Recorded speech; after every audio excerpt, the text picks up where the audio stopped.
So the Chicago Bears are just tied to a pretty massive power play. And yes, I'm going to talk about Micah Parsons. Now, before you click off, I'm going to do something a little different here. I'm not just going to hype the possibility of that trade just for clicks. I'm going to talk about this a little intelligently, and I'm going to talk about why this should not happen, why it won't happen, and also kind of dig into our defensive line a little bit and a little bit more into Dennis Allen's scheme. And really that we don't need Micah Parsons because of the emphasis that the pass rush is going to come from. So if you're game, let's keep going. I'm going to dig into this. And superstar pass rusher Micah Parsons, he just requested a trade yesterday. That's how bad Jerry Jones negotiates contracts. It's really kind of ridiculous the way that he conducts his negotiations.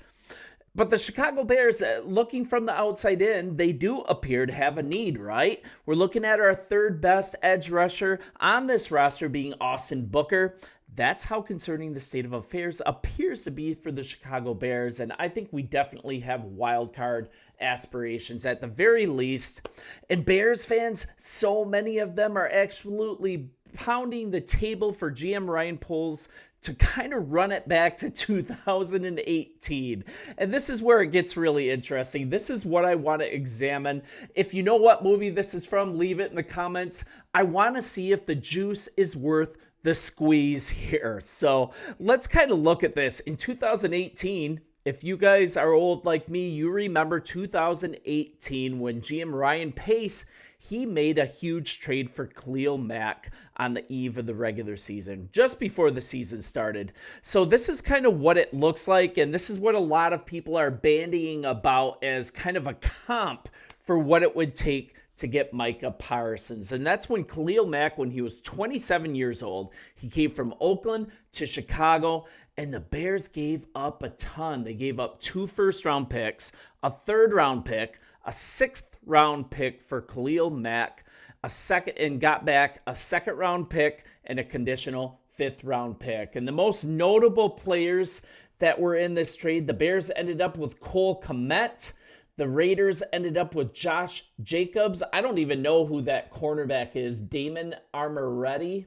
Great drafting once again by the Raiders. And then a smattering of picks. So that's kind of like the main comp that's being thrown around. I've even seen a proposed trade for Parsons looking like this. And this is absolutely nuts in my eyes. So the Bears receive Micah Parsons. That's it. This is what the Dallas Cowboys would receive, and this is like to give Dallas an offer that they couldn't refuse. I think this is absolutely crazy town. A 2026 first-round pick, a 2027 first-round pick, our 2nd-round pick from next year, Montez Sweat, and a conditional 2027 third-round pick.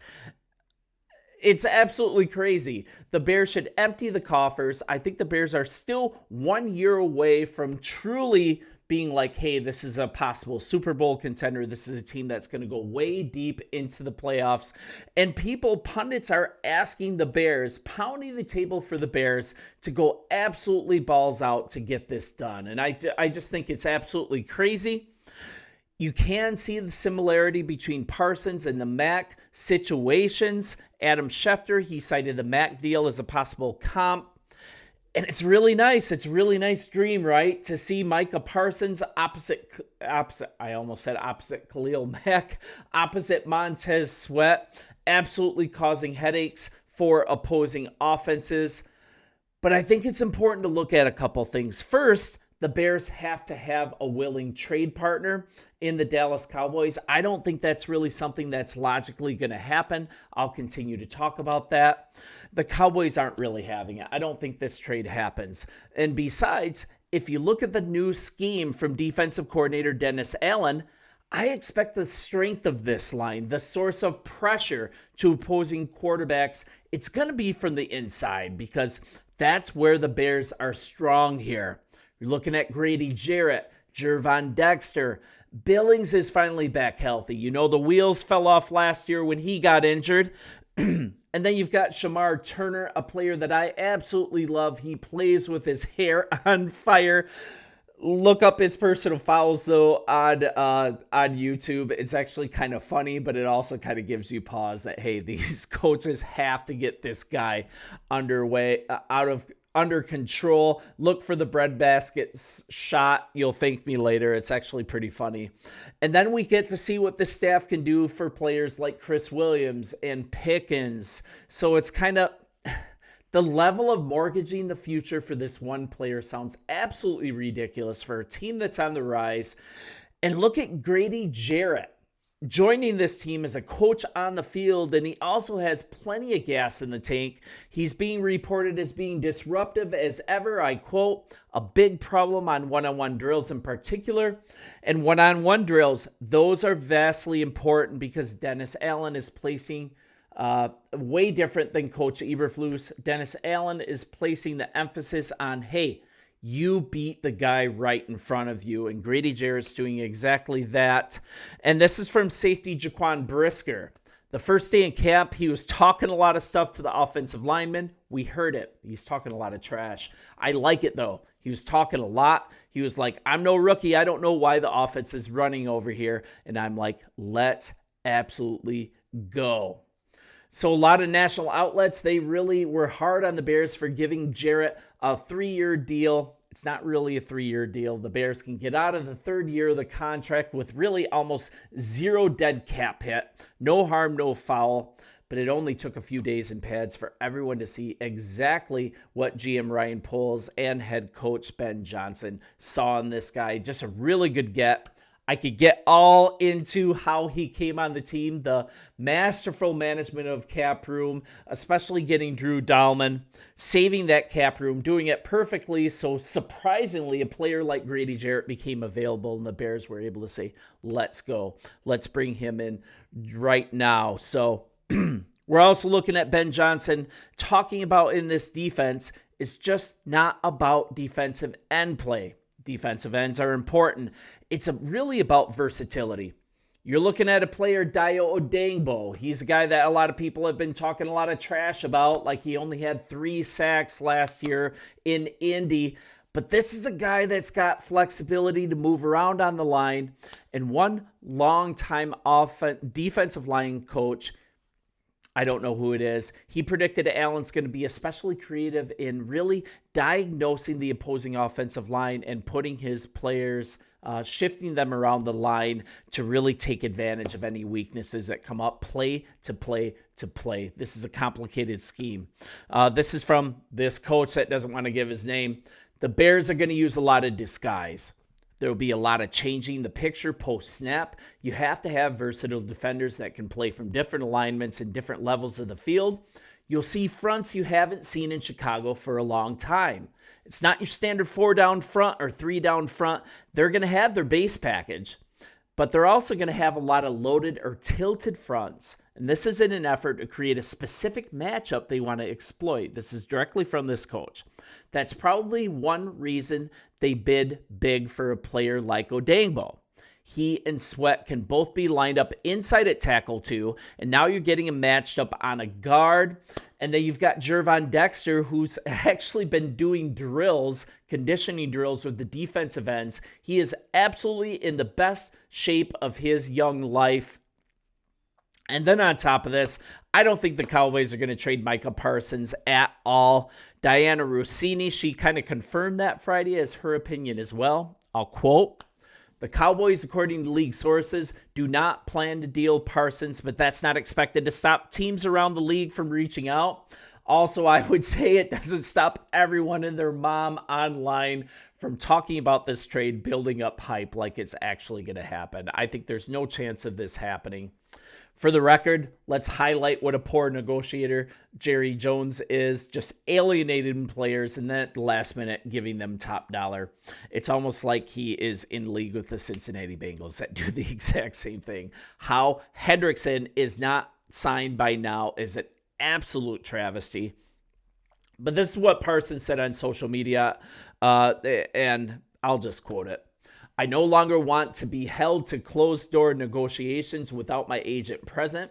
I no longer want shots taken at me for getting injured while laying it on the line for this organization, our fans, and my teammates.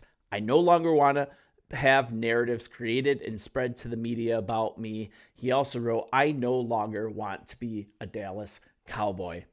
Now, a lot of players say this. A lot of players have said this during this last offseason, and then they still end up signing a contract. We'll see if it's a negotiation tactic. If this ends up going into the regular season, if this isn't a negotiating tactic, if he truly wants out of America's team, you know what? I think then we'll revisit it and see if the Bears can actually pounce on this. Still monitor the Trey Hendrickson situation. He is still not signed.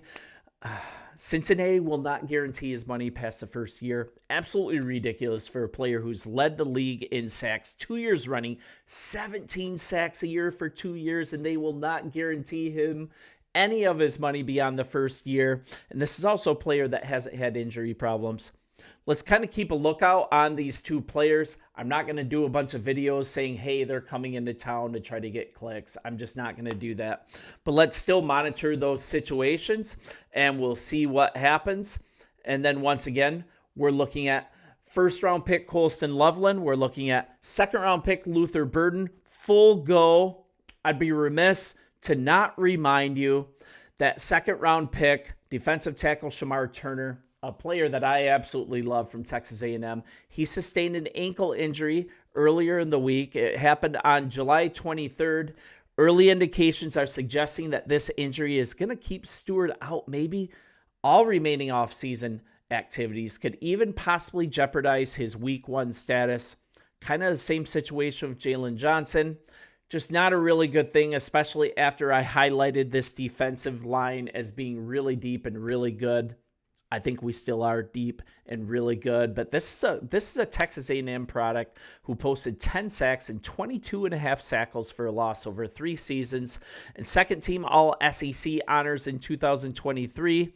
And his draft stock was really affected with a stress fracture in his shin late in his college career. It required surgery. He withdrew from the Senior Bowl. So I think it kind of laid out at just the right time for the Bears to be able to snatch him up in the second round. But this ankle injury is concerning. And defensive coordinator Dennis Allen, word is that he was expecting to put Turner out primarily at defensive tackle as a 3 technique, take on some nose rolls, maybe even bounce him outside, and really utilize his quickness and power to really anchor the interior pass rush in years in the future. So a little concerned about the ankle injury. I don't think any of this stuff is a reason to panic, but I just wanted to be like, come on, let's stop hyping this Micah Parsons trade. Let's be real and bear down, you guys. And if you haven't already, hit the subscribe button. Would love to have you a part of this growing community. So grateful for all of you. You're a huge blessing to me and my family. And I'll talk to you tomorrow. See ya.